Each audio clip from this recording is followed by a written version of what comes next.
Welcome, everybody. So nice to be in Tokyo. I'm loving it. I have been here before, Tokyo. It's one of my favorite countries. I think that culturally, this is one of the most advanced, most refined, evolved cultures in the world. And I think it's apropos that we're here talking about the evolution of money. I think it's a very appropriate venue. I've done the welcome. Now let's talk about the purpose. So we are here to get a better understanding of a change that's happening that is of an epic proportion. There's really nothing that's been quite to this level of change. It's actually it's a paradigm shift. This is what we're really talking about. We are talking about looking at the world differently, and this illustration is showing we used to think that the world was flat, and obviously it's not. It's a difference of perception and really a difference of perspective. And what I want to give to everyone here, the insight is change your perspective and you change your reality.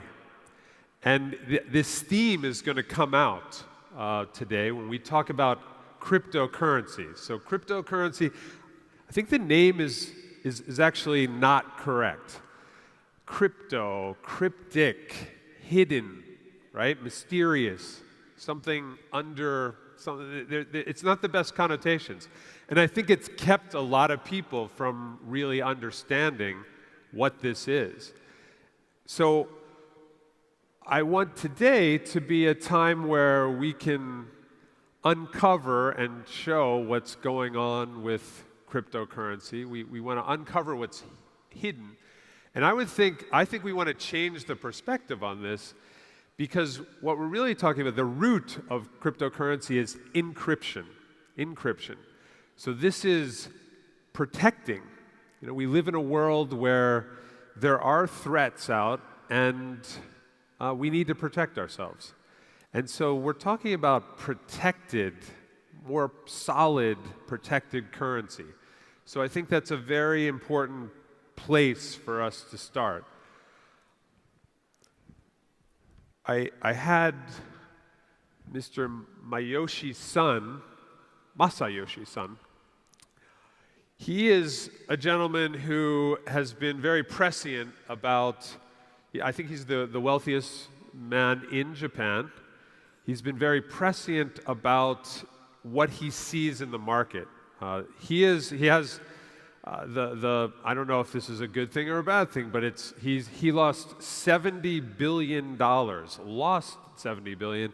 in the .com bust. Okay, but we all know that the .com that has come back, and he's as I said, the wealthiest gentleman in Japan. And he recently put together the largest venture fund ever, really. I mean, it was a $100 billion venture fund. And the idea is that he sees right now that there's even a bigger opportunity than some of the big opportunities that he made a lot of money on. He became a millionaire when he was only 19 years old. He created, I believe it was a pocket translator, and sold it to a large company for $1 million at 19 years old. He saw the computer revolution. We saw a big bang in PCs, he says. We saw a big bang in the internet, and yet he says, I believe the next big bang is going to be even bigger. So this is a guy that has a very good track record. And so there's something going on here, and we're here to look deeper into it and explore this.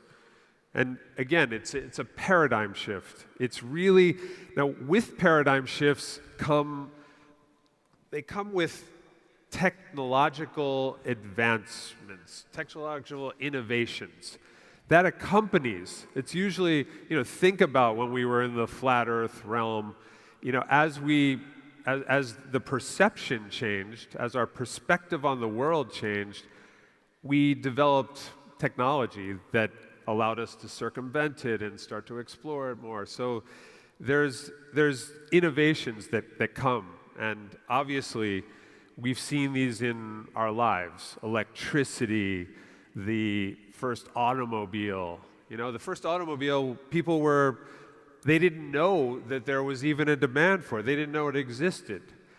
They thought, everyone wanted a faster horse, but then we created something that was never seen yet, and it was an automobile. Now it's pervasive. There's so many examples of that leading up to now. But I want to underscore that there's a technology innovation that's happening here that's made this possible, but it's part of a bigger trend. It's part of a long-term paradigm shift that is on the magnitude of hundreds of years. So, we are talking about cryptocurrency. We will not be talking about, I feel, in the realm of money, we're going to talk about 300 years from now. There might be, at the big site, a seminar on biocurrency, where you inject it into your arm, and somehow it magically pays, I don't know. I'm saying there could be things that are happening years out. But until we get to that point, technology-based money is really what we'll be using. So this needs to be understood, that it's part of a bigger trend. Now, what's been the old paradigm that we've been working with? Well, I think we've made tremendous success with centralization. That's been a big one. It's controlled by powerful forces, and throughout history, think to the Renaissance, that's really when the centralization started. That's, you think back to the Bank of England, it's 1688. Things like that, the nation states, all these are from this old paradigm. And the recipients of all this are passive. They just, they're receiving from the large entity. I mean, think about it even in terms of broadcasting. So even going back, in the beginning of broadcasting, it was a big, maybe 1 to 3 stations. They're putting their message out. Now we're shifting to an empowerment. Now we're shifting to this new paradigm. It's distributed. So think like YouTube. Now we all have the power in our hands. It's controlled by everyone. That's a big difference in how we're orienting our lives. And it's empowering active participants. So no longer is there one party in control. Now everybody has the ability to be active in what's happening. So think back to the changes that have occurred just in the last 25 years. This graph will show that back in 25 years ago, 1992, the internet doesn't really even show up on here. So we really, in just 25 short years, we not only have internet pervasive, we have the cell phones. Cell phones, no one here had a cell phone 25 years ago, or if you did, it was one of the big brick ones. But no one, now every day we have everything. We're connected on a device and living with that device. And everything that we're doing is through that device. There's so much that's going on through that device. And this has only occurred in the last 25 years. So decentralization, power to the people, this is a phenomenon that's fueling what's behind this whole cryptocurrency phenomenon. And it's had massive, the whole internet has had massive disruption on many, many industries. I'll just list them out there. Banking and broadcasting. Virtually, you can't think of many industries that haven't been affected. But when I bring up banking, yeah, the way you bank is changed. That has changed. But the way money works has not changed. And that's what's interesting. So money as an entity is like the big stack at a poker table. If anyone has played poker, you know that if you have a big stack, or if you're facing a big stack, the big stack gets to kind of make the calls. They get to make the rules, so to speak, at the table. And for many, many years, ever since the creation of, I think it really started with the Bank of England, this centralized monetary model, it has worked pretty much the same. And the last innovation for how money has changed dates back to the 60s when the introduction of the credit card occurred. The idea that you would be sending some money somewhere, hard currency, and getting a plastic card in return, that was like a different way of money working. The SWIFT system happened in the 1970s. Since then, money doesn't travel any differently than since the 1970s. So that's an interesting fact because we've just gone through, the internet happened, everything changed, including even how you were banking, but the underlying dynamics of money remain the same. What's really gone on in the last 25 years is it's been an internet of information, and that's been powerful, it's been disruptive. But what's about to happen is an internet of value. And we've had some major things have happened, some shifts have occurred that have allowed the internet technology, that distribution technology, that decentralized technology, to now be used in value, and we're going to go deeper into that. Money really changed significantly in 1971 when it was before that every country was backing their money with gold.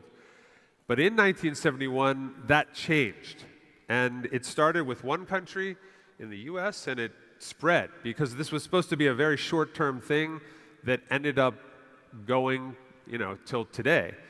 And what they found was they no longer needed to back the money with gold, and no one was doing anything. So then the abuse set in, and that's the centralization without any oversight, without any transparency, can lead to abuse, and that's pretty much what's happened. Now, money is transformed over the years. We used to, the gold was always there, as we were saying. We then had this moment in 71, and now only what's backing money is the governments, and that's a significant thing because it is about networks. Where we're going is about networks. It's going from commodities to networks, and the government has a network of resources, and it has a group of citizens. So it makes sense that it's working up until this point. However, think about how money is traveling. It's kind of adapting itself right now. They're putting on a facade of the internet banking and things like that.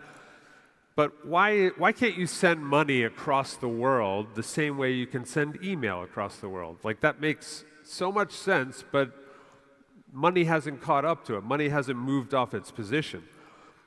Where the future lies is technology-based money. It is a fact. The network is where it's going. The network is where it's going. You have these Facebook, WeChat, these networks have grown out of nowhere and have tremendous value to them, and yet there's no, they don't have a lot of assets. They have connections. It's what's the size of the network? What's the speed of the network? What's its capacity? That's where we're going to be holding our value in the future. And this is the shift. It's not just about the commodities, it's about the network. So it was the financial crisis of 2008 that gave way to the moment that created cryptocurrency. And that occurred because the central model was abused by the banking infrastructure. We abused it, and it's led to tremendous debt, overextension of credit, and an untrusted system. It's because of that bad acting, the abuse of that system, that we're shifting away from a centralized model to now a decentralized model of governance. Satoshi Nakamoto in 2008 is the person or persons, still is unknown, that encoded this idea, first brought it to light. 6 basic tenets to it. There's decentralization, so he's on theme. It cannot be controlled by one party. It's got to be distributed and autonomous. It's got to stand on its own without anyone's assistance. It's got to be speedy, low friction, real quick exchange. It needs to have a fixed money supply because we've had a lot of abuse with the money supply keeping growing. It has to be transparent and auditable so that we can keep our eyes on things and it can't be abused. And then it needs to have a global perspective. It needs to be able to function globally very fluidly. So what's made that possible? What's made it possible today for us to have cryptocurrency? First and foremost, encryption. So we talked about it. Hidden is not the best interpretation. It's protecting data. There are ways to protect data, and those have advanced. That has helped. There's something called the blockchain, which you'll hear about more today. The blockchain is really a ledger. It's a mutually distributed ledger that's keeping track of the digital units that are being distributed in a currency in a way that's tamper-proof, in a way that's immutable, and you can't have counterfeiting. And that was a very ingenious discovery that solved a very big problem. And that's really made it possible. And then there are smart contracts, which also are what facilitated. So for example, in the case of Bitcoin, people were putting servers into a system, and the system wasn't paying for it. They were incentivized by rewards that were encoded. These were really the first smart contracts. What the miners in Bitcoin do, they're putting up their hardware, their electricity, and they're providing the support of the entire system, and they're being rewarded on the currencies being distributed. So those are all innovations that led to this point. Now, what can you do with Bitcoin besides hold it and trade it? That was the early days. That was an issue. The first transaction occurred in 2010, and one of the people holding it just wanted to use it for something and said, "Hey, give me a couple pizzas, and I will give you 10,000 of my Bitcoin." And back then, Bitcoin was really not worth anything, 4 cents or less, a fourth of a, 4/10 of a cent. So 10,000 Bitcoins. It was a $40 pizza back in 2010. Today, that pizza is $40 million worth. It's a pretty shocking revelation that in just over 7 years that something like that could happen. Now, that's not because this is where we've got to stay on theme about where's the value here. The value is in the network. The network this network, Bitcoin, has grown in that 7 years. It has shown itself to be above many problems. There's issues that still remain, but it's shown itself to be a reliable system. And so that's something that needs to be considered when you see that kind of shocking number. Now, it doesn't go so smoothly, always. New innovations like this are hard to understand and hard. So there was nothing. If you look on this curve, there was nothing that happened up until about 2013. Then there was a spike up, and everyone thought they got overheated by the idea, excited by it, and then things kind of came back to life, down to earth. Now you can see that this year has marked a change, another upswing. Why are we getting excited now about Bitcoin again? It's because we recognize this system there's something to it. There's a lot of real investment that's going on and people getting involved with this. There's something to it. This idea that technology moves in a curve is a universal in all technological advances. And the point on this is just that we're at the very early stages. Worldwide and per capita, we are in the innovator stage of the whole cryptocurrency realm. So there's a lot of potential that has not been even tapped into. This is the early days. This is why this group here is getting grounded in a lot of the foundations of what's going on with this. And this point I want to leave you with is that the total worldwide assets right now stand at $200+ trillion. But the total value, even in a potentially, could be argued, inflated environment right now, is just over $100 billion dollars in this example. So it's only scratching the surface. Now you think about if it's becoming a real asset category, what is the potential for this asset category to grow? When, again, we talked about in the technology-based money is probably our future for hundreds of years. So we're in a realm right now where the genie is out of the bottle, but we still haven't figured out what system is really going to be the right fit for the future. And there's different use cases, and there's going to be different currencies, and you're going to hear a lot about different currencies in the next speakers. So I leave you with the idea that this is a moment that you want to become very grounded in the fundamentals of what's going on here, and you want to understand the perspective change of this paradigm shift. There is a major theme in that value is now going to be held in networks, not in commodities. And so we're going to explore that throughout the day. So thank you very much.